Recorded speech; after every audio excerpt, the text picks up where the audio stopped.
this is a webinar regarding requisitions in RamBase. The agenda for today is to give you a brief introduction on new functionality soon to be released. I will explain and present some of the changes that are made to requisitions in RamBase. We will start off by going through the presentation slides and then do a live demo in the system. My name is Cecilia, and today I'm going to take you through how requisitions are incorporated in the existing purchase orders and purchase order responses applications. Note that this webinar will be recorded for training purposes. If you have any questions or comments, feel free to ask them at the end of the session. I will also kindly ask you to mute during the presentation.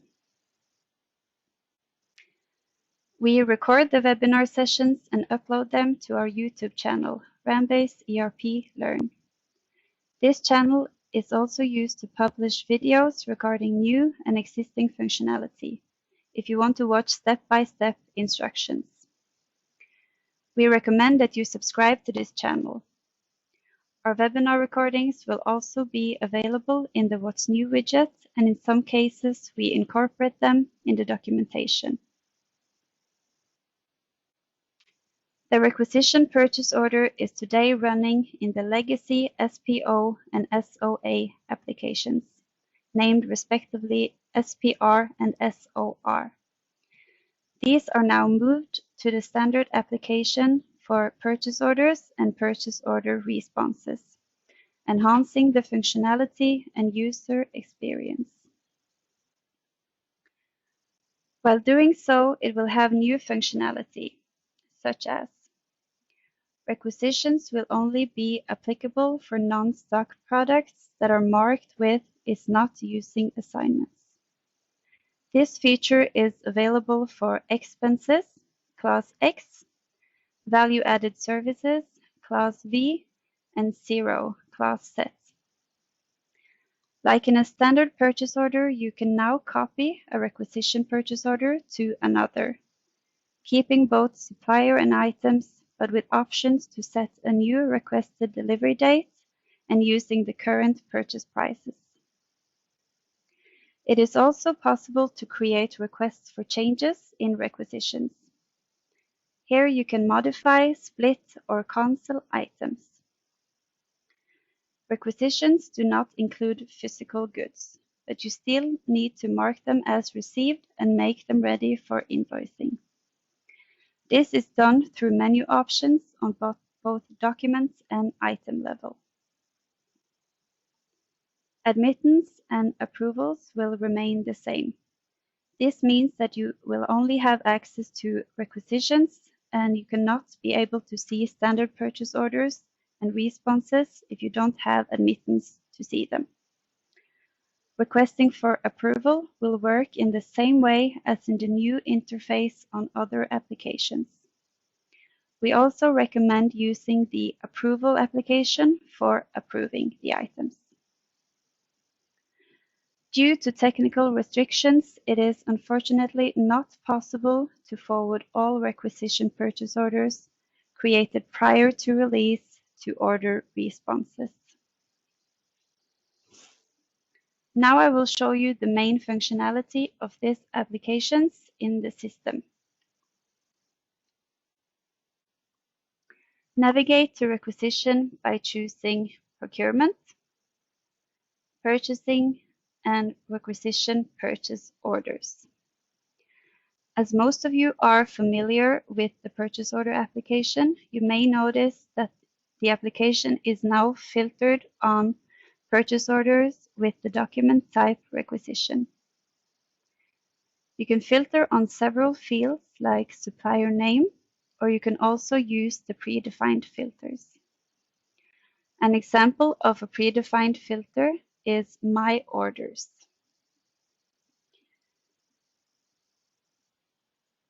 This will display all the purchase orders you have created. You can also toggle it off and on to activate the predefined filter. So as you can see, there is a new option in the lower left corner for creating a requisition. Choose this option, select the supplier and location, and if the supplier has several currencies registered, you also have to select currency.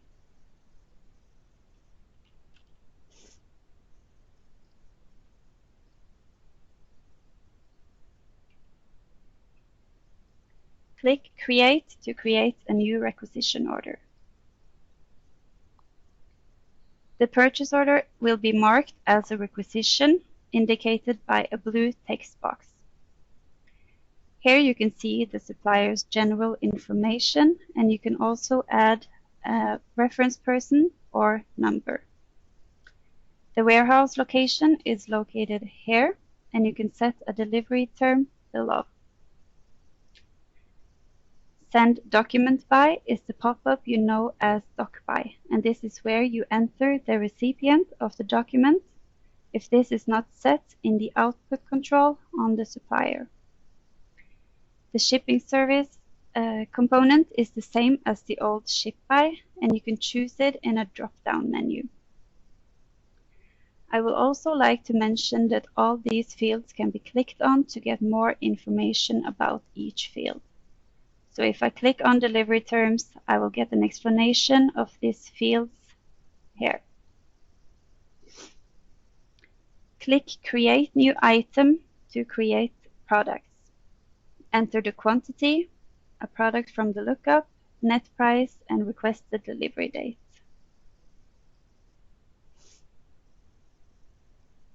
So as you can see in this pop-up, it is only possible to add products without assignments. So enter the price and the requested delivery date. And if you want to create several items, you can mark the create another. An item has now been added to this requisition order.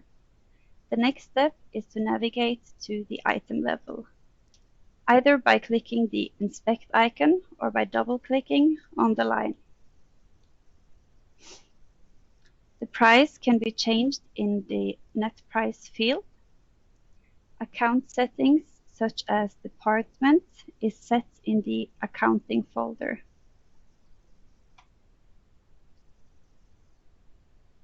You can also add a note to the supplier if you have any special requirements, both on item level and on the document level.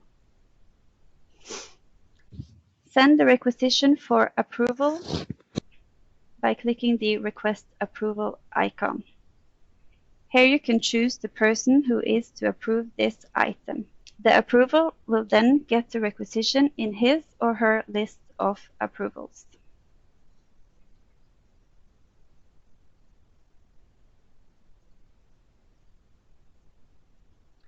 This is a requisition purchase order that has already been approved. The next step will be to register and send it. Once the order is registered, a list of menu options will be available in the upper right corner. You can forward all items to a purchase order response. You can see all correspondence in the outgoing print email option. You can create a request for change, copy to a new requisition, or mark them as received. When your supplier has confirmed the order, click the Forward All Items option, and then Forward All Items to Purchase Order Response. Here you can choose to either forward it to a new response or an existing. Now we have created a purchase order response in status 1. You can either navigate to the item level to set a confirmed delivery date or choose the menu option, Activities in Operation, and then update confirmed delivery date on all items.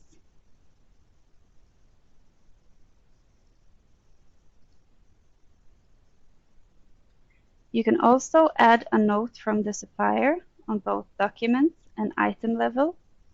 as well as attachments. The last step will be to register the purchase order response. And once the goods are received, you can choose the menu option, Activities and Operations, and then All Non-Stock Products Received. This order response is now pending supplier invoice. I can mention that these applications are also available in Norwegian. So click on your user profile in the upper right corner, go to Change Language, and then Norwegian. So this will update the application, and all fields and so on will be in Norwegian. So that was all I wanted to show you.